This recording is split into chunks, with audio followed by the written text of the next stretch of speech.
Hoy vamos a analizar diversos aspectos relacionados al metabolismo de los microorganismos, especialmente aquel metabolismo que está relacionado a la producción de energía en los microorganismos, que en este grupo de organismos es muy variado. También, sobre el final de la clase, vamos a analizar de dónde obtienen los nutrientes los microorganismos para su crecimiento.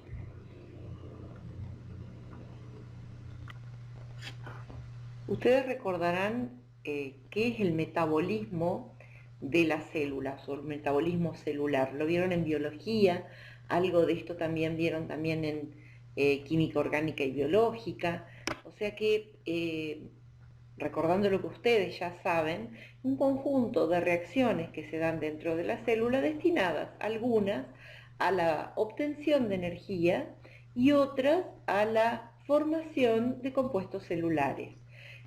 Ustedes esto lo recordarán, el conjunto de reacciones que se realiza la célula para obtener energía es denominado catabolismo, y el conjunto de reacciones destinadas a la generación de estructuras de la célula, propias de la célula, es lo que denominamos anabolismo. Esta pantalla a mí me parece interesante que ustedes la analicen, y la vamos a analizar ahora juntos, porque muestra claramente qué rol cumple el ATP en el acoplamiento de las rutas catabólicas y las rutas anabólicas. Por ejemplo, en la diapositiva está dado el catabolismo, la fotosíntesis, que es otra forma de obtención de energía, y por otro lado, la utilización del ATP en los procesos biosintéticos o anabólicos. Veamos, por ejemplo, a lo largo del proceso, de un proceso catabólico, los microorganismos, en este caso, vamos a hablar de los organismos que nos ocupan hoy, obtienen a partir de un compuesto, por ejemplo puede ser la glucosa, ciertos productos de ese metabolismo, y en ese proceso obtienen ATP. Ustedes en química orgánica y biológica lo vieron como la glicólisis, por ejemplo, y el proceso respiratorio en general, y ustedes sabían que obtenían ATP de ellos. Ese ATP se almacena en la célula, y ese ATP es utilizado, por ejemplo, entre muchas otras cosas, en las rutas biosintéticas. ¿En qué pasos de las rutas biosintéticas se gasta ATP? Bueno, por ejemplo, cuando una célula debe incorporar nutrientes desde el exterior de la célula a su interior, a muchos de esos nutrientes, al incorporarlo a través de la membrana, provocan gasto energético. Eso lo vieron en biología.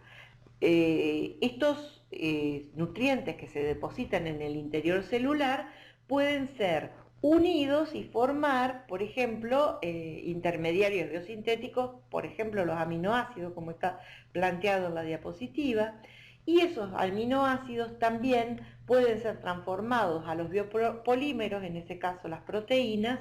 Todos estos pasos gastan energía en el proceso, y esto viene de la energía que fue liberada del catabolismo y que fue almacenada en el ATP. Ese rol es importante como para que ustedes lo analicen. Vamos a analizar distintos catabolismos que son propios o característicos del mundo microbiano. Ustedes ya conocen más en detalle lo que es la respiración, quizá conocen bastante de lo que es la fermentación, y seguramente conocen muy poco de lo que vamos a mostrar hoy, que es la respiración anaeróbica, que tiene gran importancia en el mundo microbiano, y particularmente a los que estudiamos microbiología agrícola nos interesa, porque la respiración anaeróbica es causante de determinados procesos en el suelo. Vemos en esta diapositiva lo más conocido por ustedes, que es la respiración. Está muy sintetizado. Este es un gráfico del Curtis, ustedes lo deben haber visto en biología, y seguramente lo han desglosado con mucho más detalle cuando vieron química orgánica y biológica. La glucosa, a través de la vía glicolítica, se transforma en ácido pirúvico. En estas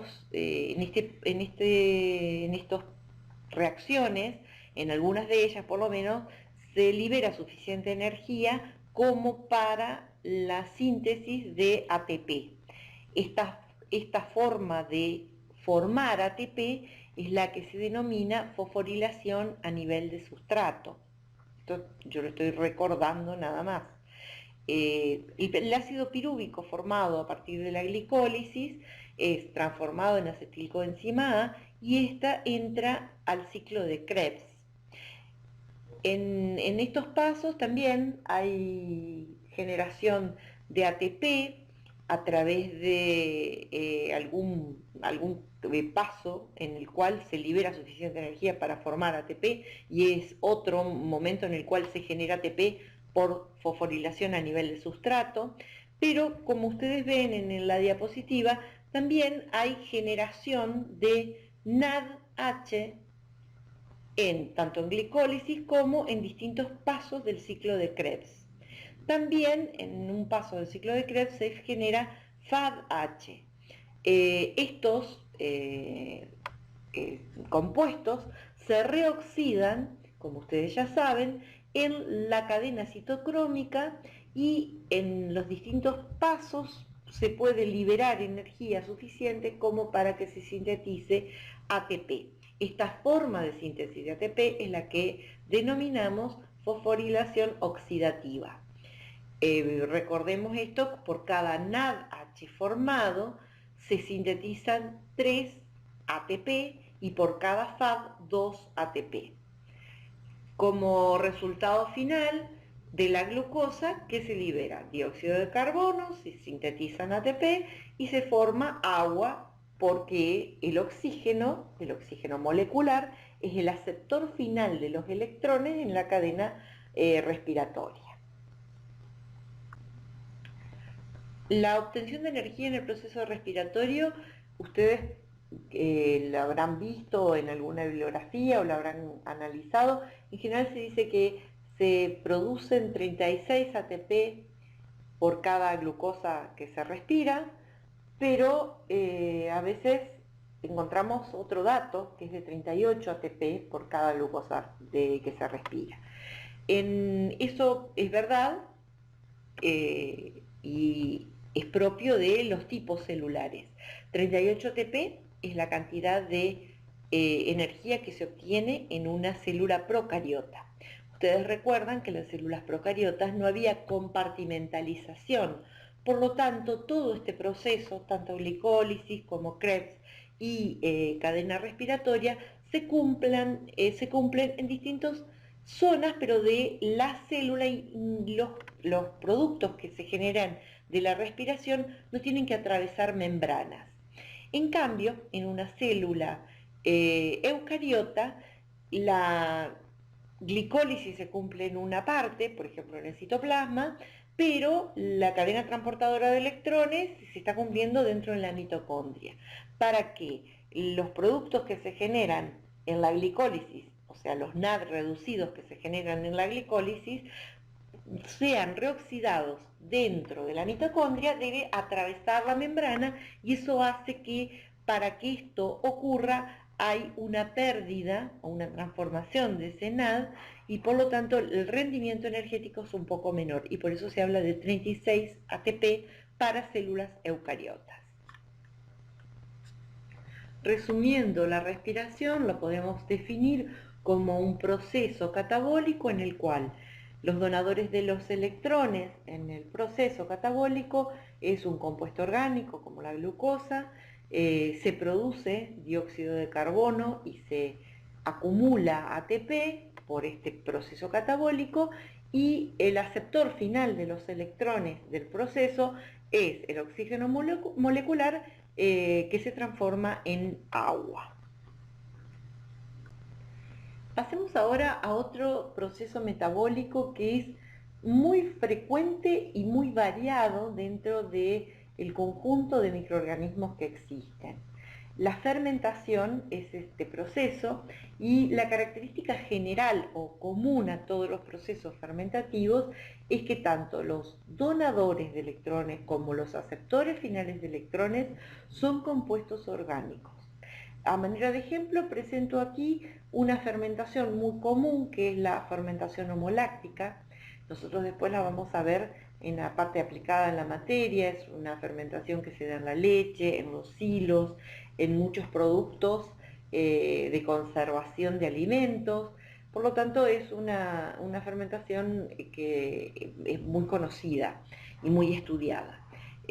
A manera de ejemplo, ahí está reducida, tenemos primeramente una típica glicólisis hasta la formación de ácido pirúvico, en el cual se gastan ATP, como ustedes ya saben, inicialmente se recupera el ATP en pasos posteriores, y en el paso de pirúvico a la formación de ácido láctico, que es el producto final de esta fermentación, hay una reoxidación de NAD y se genera solamente una proporción reducida de ATP, porque en este proceso el ATP que se forma está asociado solamente al proceso de fosforilación a nivel de sustrato, ya que los NAD deben reoxidarse dentro de la misma cadena o del mismo proceso, ya que no hay cadena transportadora de electrones en este tipo de catabolismo.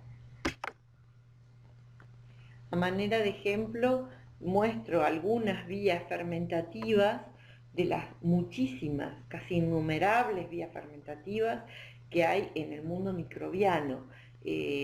Fuera de esa fermentación homoláctica, que es la que describí y que se mostré en la diapositiva anterior, podemos ver fermentaciones de tipo ácido mixta, donde las bacterias producen un conjunto de ácidos orgánicos de cadena corta, dióxido de carbono, hidrógeno y también etanol. Las bacterias que hacen principalmente este tipo de fermentación son las denominadas bacterias entéricas. Escherichia coli, que es una bacteria muy conocida y sobre todo asociada al análisis de los alimentos, porque es un indicador de contaminación fecal. Es una de las bacterias que hacen este tipo de fermentación, junto con Salmonella, que es un agente causal de enfermedad. También está la vía fermentativa butanodiólica, que produce el mismo conjunto de ácidos, el dióxido de carbono, el hidrógeno, el etanol, y un elemento que es el 2,3-butanodiol, que hace ser una fermentación característica. En clases posteriores vamos a ver algo de taxonomía y vamos a ver cómo se aprovecha el conocer o este tipo de fermentaciones para hacer identificaciones bacterianas. Dentro de las bacterias que realizan este tipo de fermentación butanodiólica está Enterobacter y Serratia. También hay otro tipo de fermentación, una de ellas es la propiónica, cuyos productos finales son ácido propiónico, acético, succínico y dióxido de carbono. Este Propionibacterium nosotros lo vamos a volver a ver cuando veamos la parte aplicada de producción de quesos. Este microorganismo es utilizado en la producción de quesos de ojos grandes, por ejemplo, Gruyère o Emmental, que son quesos que tienen unos ojos grandes, y lo producen estas bacterias por la producción justamente de este tipo de fermentación. En la masa del queso queda atrapado el dióxido de carbono que genera el ojo, y esos ácidos, especialmente el ácido propiónico, le da ese gustito más picante, más agradable que tiene en este tipo de queso. Finalmente vemos aquí la fermentación alcohólica. Es una fermentación que es bastante conocida, es una fermentación que se aprovecha en la industria de la producción de vino, de cerveza, inclusive hasta la de pan. Los microorganismos que realizan eso son levaduras, y del proceso de fermentación alcohólica se produce etanol y dióxido de carbono. Sintetizando, podríamos decir que la fermentación es un proceso catabólico en el cual los donadores de electrones son compuestos orgánicos, por ejemplo la glucosa, y los aceptores finales de esos electrones son compuestos orgánicos como por ejemplo el ácido láctico. En el proceso se genera ATP por un solo mecanismo, que es la fosforilación a nivel del sustrato. El rendimiento energético de la fermentación es mucho menor que el proceso respiratorio, en el cual se producen, por ejemplo, en el caso de la fermentación homoláctica, 2 ATP por glucosa catabolizada.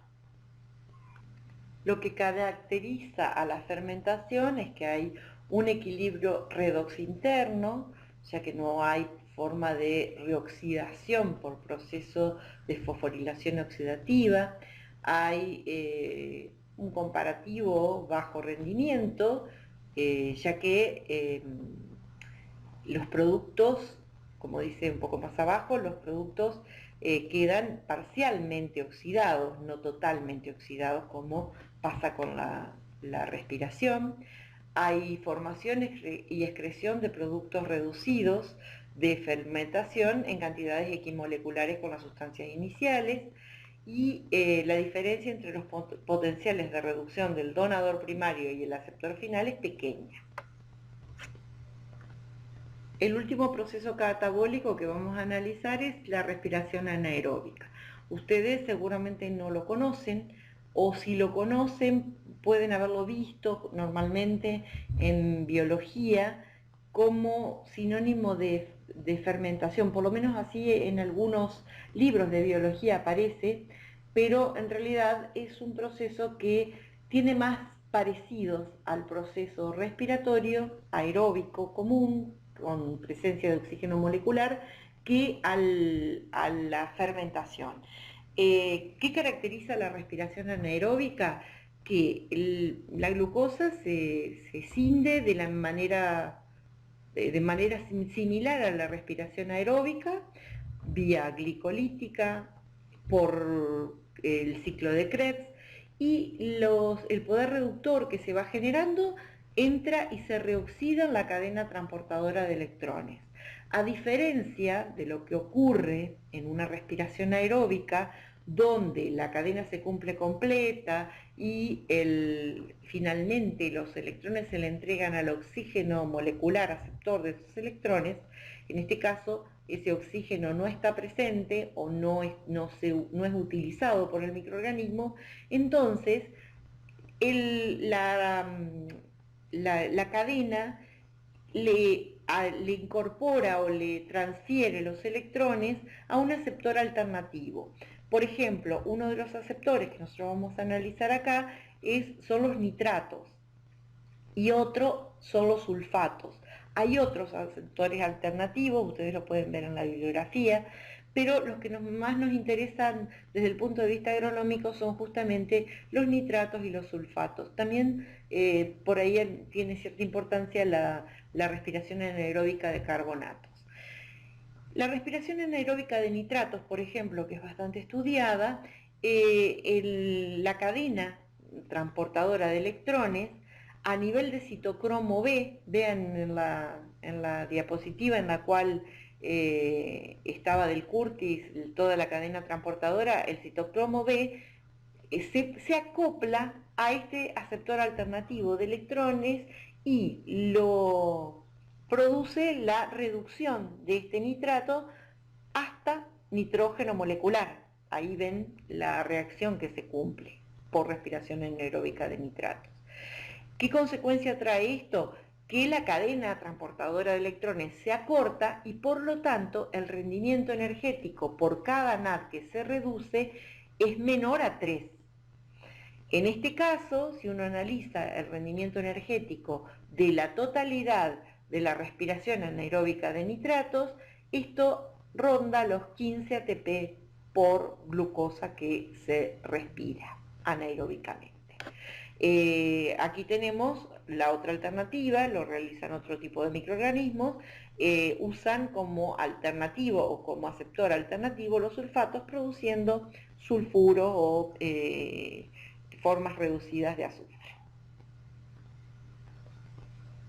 Vamos a entrar ahora a ver aspectos de nutrición microbiana. En esta diapositiva se ve la relación que tiene la célula del microorganismo con su medio externo, o sea, el medio en el cual se está desarrollando la célula microbiana.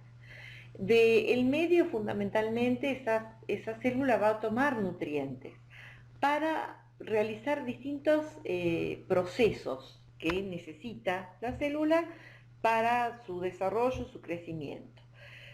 Los nutrientes le sirven a la célula, por un lado, para producir el ATP vía catabólica, como estuvimos viendo hasta ahora. Este ATP que se produce puede utilizarse, como habíamos visto hoy en la primera diapositiva, para la biosíntesis de compuestos que generan parte de la célula, por ejemplo, las proteínas, los distintos componentes celulares.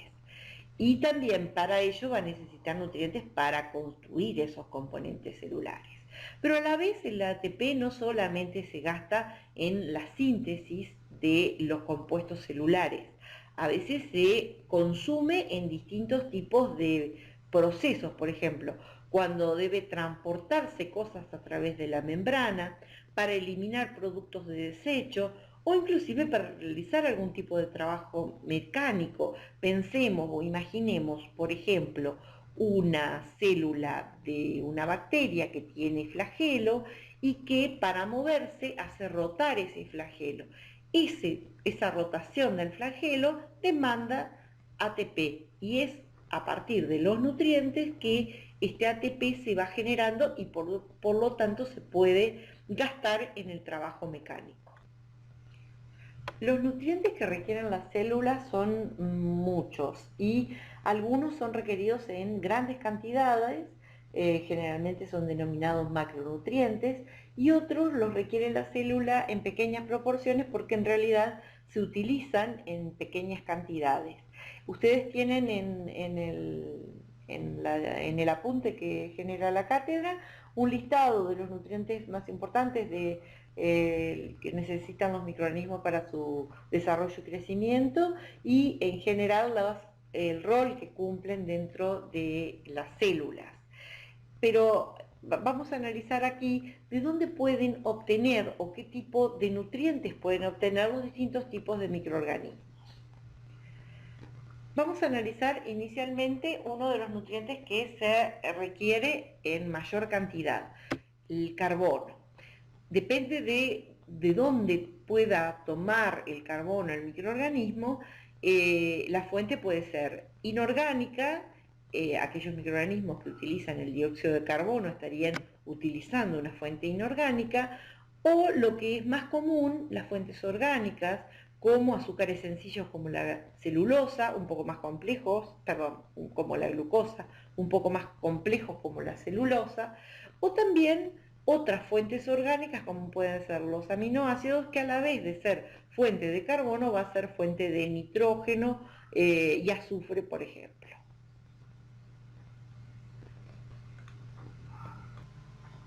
En esta diapositiva se ven lo que se denominan categorías nutricionales. Los microorganismos pueden quedar organizados en 4 categorías nutricionales de acuerdo a la fuente de la cual puedan tomar el carbono y la fuente que les provee la energía necesaria para su vida. Vamos a analizar de dónde proviene la energía. Aquellos microorganismos que utilizan la energía lumínica se los denomina generalmente fotótrofos. Si utilizan energía química, lo denominamos quimiótrofos. Y de acuerdo a de dónde proviene el carbono orgánico o inorgánico, tenemos los autótrofos, los que toman carbono inorgánico, y heterótrofos, los que toman carbono orgánico. Combinando estos dos posibles fuentes de energía y carbono, quedan determinadas 4 categorías nutricionales: los fotoautótrofos, los quimioautótrofos, los fotoheterótrofos y los quimioheterótrofos.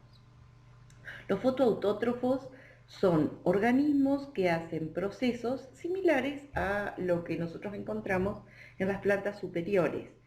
Utilizan energía lumínica a través de un proceso que denominamos fotosíntesis normalmente, y los autótrofos y el carbono inorgánico, por lo tanto, son autótrofos. Entonces, estos fotoautótrofos serían aquellos que utilizan energía lumínica y dióxido de carbono como fuente de carbono. Un ejemplo para este tipo de microorganismos serían las cianobacterias. Ustedes ya las conocen de biología. Este es un grupo microbiano relativamente acotado en cuanto al número y variedad de microorganismos.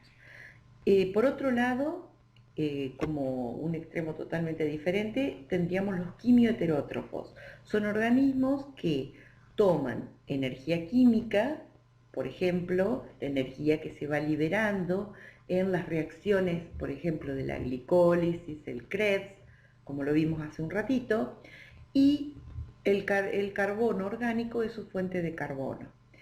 Serían organismos similares a los animales, por ejemplo, y que es la inmensa mayoría de los microorganismos. En realidad, a este grupo pertenece la mayoría de los microorganismos. Por ejemplo, podrían estar las pseudomonas, los bacillus, son todos bacterias, por ejemplo, que hacen utilización de carbono orgánico y algún proceso para obtener energía, como puede ser la respiración, la fermentación, serían casos como este.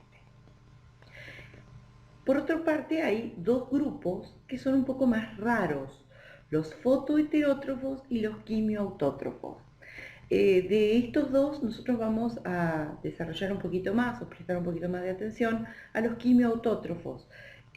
Son organismos cuyas características metabólicas son importantes y son raras, pero como tienen mucha importancia algunos de ellos en los procesos de la microbiología del suelo, nosotros los vamos a estudiar y los vamos a retomar en la parte aplicada. No así vamos a hacer con los fotoheterótrofos, que también son organismos raros, pero como no hay una aplicación cierta en lo que nosotros vamos a ver de la parte aplicada de la materia, simplemente los vamos a nombrar en este momento. Bueno, los fotoheterótrofos son organismos que tienen la característica de utilizar energía lumínica, pero la fuente de carbono es orgánica. Dentro de este grupo se encuentran lo que se denominan las bacterias verdes y rojas del azufre. No tiene importancia en las distintas partes aplicadas de la materia, por eso lo vamos a dejar ahora. Quimioautótrofos, en cambio, son también organismos raros, ya que utilizan el dióxido de carbono como fuente de carbono y una reacción química como la proveedora de energía. Nosotros vamos a ver y vamos a desarrollar el proceso de nitrificación provocado por este grupo de microorganismos que se caracterizan por provocar la oxidación de primero el amonio a nitrito y del nitrito a nitrato, y esta reacción química provee energía suficiente para que estos microorganismos puedan utilizar dióxido de carbono.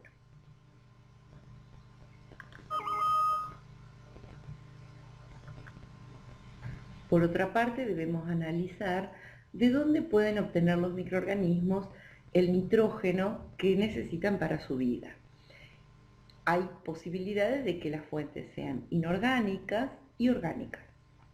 Las inorgánicas, más comúnmente presentes, o sea, aquellos microorganismos que toman fuentes inorgánicas, en general lo que van a tomar son nitratos, amonio. En general, cuando uno quiere hacer crecer microorganismos que tienen este tipo de requerimientos, pone en lo que denominamos los medios de cultivo, que son elementos en los cuales los microorganismos van a poder crecer, sales, por ejemplo, de nitrato, como nitrato de potasio, o sales de amonio, una de las más comunes es sulfato de amonio. Otra fuente inorgánica que está presente y debemos mencionarla porque es es algo importante dentro de la parte de microbiología aplicada, es la capacidad de utilizar por parte de ciertas bacterias, y esto que quede bien claro, los únicos que tienen capacidad de utilizar esta fuente de nitrógeno son bacterias, es el nitrógeno gaseoso, que es tan abundante en la atmósfera. Estas bacterias, como ustedes ven en la diapositiva, las pueden utilizar bacterias, las denominadas diazótrofas, entre las cuales ustedes algunas pueden conocerlas. Por ejemplo, en algún momento pueden haber escuchado ya en ISA, por ejemplo, lo que son los rizobios, o aquí tenemos uno de los géneros, Rhizobium sp. Azotobacter sp. Es otra de las bacterias diazótrofas, y la característica es que poseen un sistema enzimático que les permite utilizar esta fuente de nitrógeno, lo que no está presente en ninguna célula eucariota. Finalmente, las otras fuentes pueden ser orgánicas, como por ejemplo aminoácidos, peptonas, que son digestos de proteínas, o sea, son proteínas un poco más cortas y que generalmente están presentes en los medios de cultivo cuando la fuente que requiere el microorganismo es orgánica. Cuando uno pone aminoácidos y peptonas, muchas veces estos, a la vez de ser fuentes de nitrógeno, son también de carbono y a veces también, como dije hoy, de azufre. También analizaremos qué posibles fuentes de azufre podemos tener. Si el microorganismo en cuestión toma fuentes inorgánicas, en general lo va a hacer en forma de sulfatos o sulfuro, como se presenta en la diapositiva, y en general vamos a usar sales con estos iones. Y también la otra opción es que el microorganismo utilice fuentes orgánicas. Como hoy dije, a veces cuando se les da aminoácidos se les estaría dando también fuentes de azufre, siempre y cuando la proteína o los aminoácidos que uno esté poniendo o a disposición del microorganismo para su crecimiento los contengan. Estos aminoácidos, para que ustedes recuerden un poquito lo que vieron en química orgánica y biológica, los aminoácidos que tienen azufre en su constitución son la cistina, cisteína y metionina. Al analizar el crecimiento microbiano, una de las cosas que uno tiene que tener en cuenta para ver cómo hace para hacer crecer un microorganismo es la presencia de lo que se denominan los factores de crecimiento. Como dice la diapositiva, los factores de crecimiento son compuestos orgánicos que el microorganismo no va a poder sintetizar a partir de fuentes de carbono más sencillas. A veces hay microorganismos que requieren poca cantidad de factores de crecimiento, otros requieren mayor cantidad de factores de crecimiento. En general, se puede decir que los organismos más evolucionados son los que dependen más de la provisión de factores de crecimiento de fuentes más complejas de carbono. Y los microorganismos más antiguos en su desarrollo son los que requieren menor cantidad de factores de crecimiento y que está en sí mismos la capacidad de sintetizarlos. Muchas veces uno, como factores de crecimiento, pone en los medios de cultivo provisiones de aminoácidos, purinas, pirimidinas o vitaminas. Cuando en general hay un aporte masivo sin determinar qué tipo de factor de crecimiento uno pone en el medio de cultivo, se ve como fuente de estos elementos al extracto de levadura. Es bastante común que uno ponga en un medio de cultivo general la provisión de extracto de levadura, y lo que estamos poniendo al poner extracto de levadura es justamente la provisión de factores de crecimiento. Ahora analizaremos las funciones que tiene el oxígeno en la nutrición. Tenemos que verlo al oxígeno desde dos puntos de vista. Por un lado, el microorganismo va a requerir oxígeno para formar los constituyentes celulares. Como ustedes pueden recordar, tanto los hidratos de carbono, las grasas, los las proteínas tienen oxígeno en su constitución.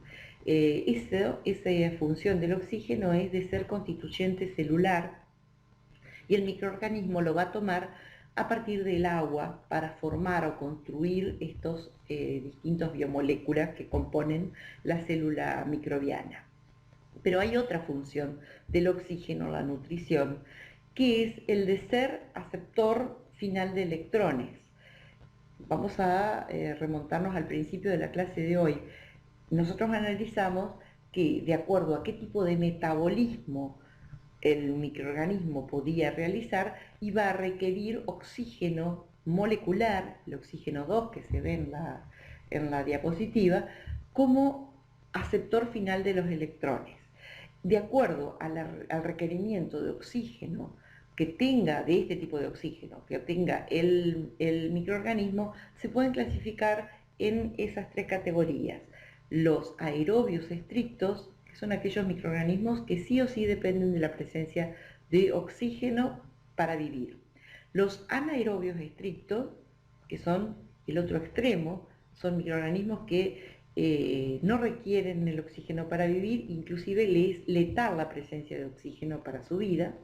Y como intermedio hay los anaerobios facultativos, que en realidad hay un sinnúmero de variaciones. En realidad en el mundo microbiano hay desde los más estrictos aerobios hasta los más estrictos anaerobios, pasando por una gran variedad de tipos de anaerobiosis. Como presentación o como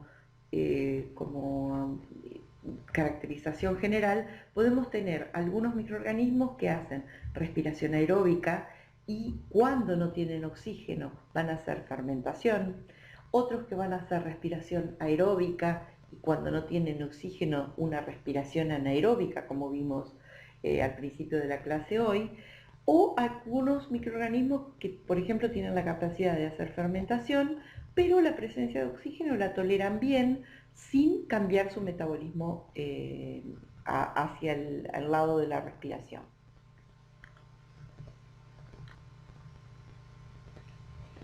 Aquí en esta diapositiva les sugiero la bibliografía que podrían consultar para analizar, profundizar o aclarar algunos conceptos que vimos en esta clase. Vamos a empezar por abajo. Están los apuntes de la cátedra, donde se ha hecho una selección, creo que bastante acabada para que ustedes tomen este tema, pero a la vez hay dos libros. El Brock, que es uno de los libros clásicos de la parte de microbiología general, y el Stanier.